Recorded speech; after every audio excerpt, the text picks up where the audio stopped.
সে কি এত পুচকি মার্কা একটা রুম কেন? এত ছোট রুমে আমরা কিভাবে থাকবো? বাই দ্য ওয়ে, এই বাড়িতে বড় রুম কোন দিকে? আমাদের এই বাসায় তো একটাই বড় রুম, ওটাতে আপাদুল্লাহ ভাই থাকে, আর আমার আর দীপুর রুম তো একদম সেম। তাহলে তো হয়েই গেল। আপাদুল্লাহ ভাইকে বলো রুম থেকে বের হয়ে যেতে। এখন থেকে আমরা বড় রুমে থাকবো। মানে আপা দুলা ভাই রুম খালি করে মানে বুঝো নাই? আপাদুল্লাহ ভাই হচ্ছে এই বাড়ির গেস্ট, আর গেস্টদেরকে কখনো বড় রুম দেওয়া হয় এটা শুনেছো? এই বাড়ির যে বড় ছিল সেই বড় রুমে থাকবে। কে বলছে? আপা দুলা ভাই এবারের গেস্ট। এই বাড়িতে বাবা মা মারা যাওয়ার পরে আপা আর দুলা ভাই আমাদেরকে লালন পালন করে বড় করছে, আর এই বড় রুমে যে থাকে ওনারাই শুধু থাকবে, আর কেউ না। রুমে যাও, রুম নিয়ে আপার সাথে কোনো কথা বলবো না। প্রিয়া, আমার দাদু বাসে কেমন লাগছে? দাদু বাসা অনেক ভালো, তোমরা সবাই অনেক ভালো। কি ব্যাপার আপা, আপনারা এখনো রুম খালি করেন নাই? ভাবি, বাচ্চাদের মতো জেদ করছেন কেন? আপা তো 20 বছর ধরে এই রুমেই থাকে। এখন আপনি বললেন আর রুম চেঞ্জ করে কোথায় যাবে বলেন? ঠিক বলছো, ফুলি ঘুরেই থাকবে। একটা থাপ্পড় মারবো। যা ঘরে যে এবিসিডি লেখ যা। বেয়াদব হয়েছে একটা, মুখে মুখে কথা বলে।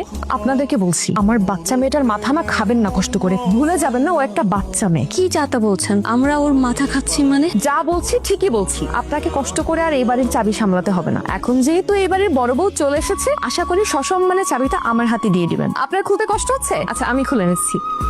Thank you. সংসারে কেউ তো আর কম খায় না, সবাই সমান খায়। আমার স্বামীর উপর কেন সকল প্রেশার পড়বে? এই জন্য তুমি তোমার স্বামীকে বলবা, আর আপনি আপনার স্বামীকে বলবে যেন প্রতি মাসের 5 তারিখের মধ্যে আমার হাতে 10,000 টাকা করে দেয়, এবং আমিও মেপে মেপে 10,000 টাকাই দিব। এই খরচের মধ্যে বাসার সকল খরচ, বুয়ার খরচ, রান্নার খরচ সবকিছু আমি ম্যানেজ করে নিব। হিসাব আমার কাছেই থাকবে। কিন্তু ভাবি, আমাদের সংসারে তো এত টাকা লাগার কথা না। বোকামে, আমি কি আর তোমাদের মতো ওই যে সবজি, ভাজি, ভর্তা এগুলো খেয়ে থাকতে পারি? এই কারণে খরচাটা একটু বেশিই হবে। 5 মিনিটের মধ্যে রুমটা খালি করে দেন, আমরা আবার থাকতে হবে এখানে। হ্যাঁ ঠিক আছে, দেরি করেন না।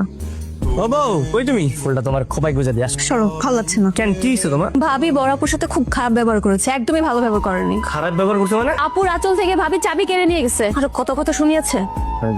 পাপা, তোমরা এই রুমে কি করতেছো? এই রুমে কি করছি মানে? আমি তো সকালেই তোমাদেরকে বলেছি যে এখন থেকে বড় রুমে আমরা থাকবো। ভাবি, আমি তোমাদের নিষেধ করছি না? তোমরা আপার এই রুম থেকে বের করছো কেন? আশ্চর্য, এটা আমাদের বাড়ি, আমাদের যা ইচ্ছা আমরা তাই করব। আর বাই দা ওয়ে, ওনারা তো এই বাসায় মানে বসে বসে খাচ্ছিল, এটা তো তাদের বাড়ি না। মুখে লাগাম লাগে কথা বলো ভাবি। দীপু, আস্তে কথা বল। আমি আস্তে কথা বলতে পারি না ভাইয়া। তুমি আপার এই রুম থেকে বের করছো কেন? তুমি ওই রুমে যাও, গিয়ে আপার কাছে ক্ষমা চেয়ে তোমরা ওই রুমে চলে যাও। মগের মূল্য পেয়েছো? আমি গিয়ে তাদের কাছে ক্ষমা চাবো? শিপু হচ্ছে এই বাড়ির বড় ছেলে, আর শিপুরই একমাত্র অধিকার এই বড় রুমে থাকার। ছোট মুখে বড় কথা বলবা না, বের হও। তুই এরকম চিৎকার চেঁচামেচি শুরু করছিস কেন? আপা দেখো না, দীপু হয়তো বেশি রিনার সাথে খারাপ ব্যবহার করতেছে। তুমি এই রুম থেকে বেরিয়েছো কেন? আরে পাগল, আমি তো নিজের ইচ্ছায় গেছি, ওরা থাকুক, তুই চল তো আমার সাথে। ভাইয়া, তুমি চুপচাপ বসে আছো না? মার সমতুল্য আপারে তুমি এই রুম থেকে বের করে দিয়ে চুপচাপ বসে আছো? তুমি তোমার বইয়ের আঁচলের নিচে বসে আছো? তুই তো হয়তো ঝামেলা করতেছিস। তুই কি ভাবতেছিস আমি আপাকে বললে আপা আমাদের কথা শুনবে, এই রুমে চলে আসবে? ঠিক আছে, যা, তোর কথাই আমি রাখতেছি। তোর সামনে আমি আপাকে বলতেছি, আপা তুমি কি এই রুমে চলে আসতে চাও? তুমি যদি বলো আমরা এখন ওই রুমে চলে যাবো। যাবো আপা, যাবো। আরে না না, আমরা ওইখানেই ভালো আছি। দেখলি, তোর সামনে তুই অহেতুক ঝামেলা ক্রিয়েট করিস। এই যা তো,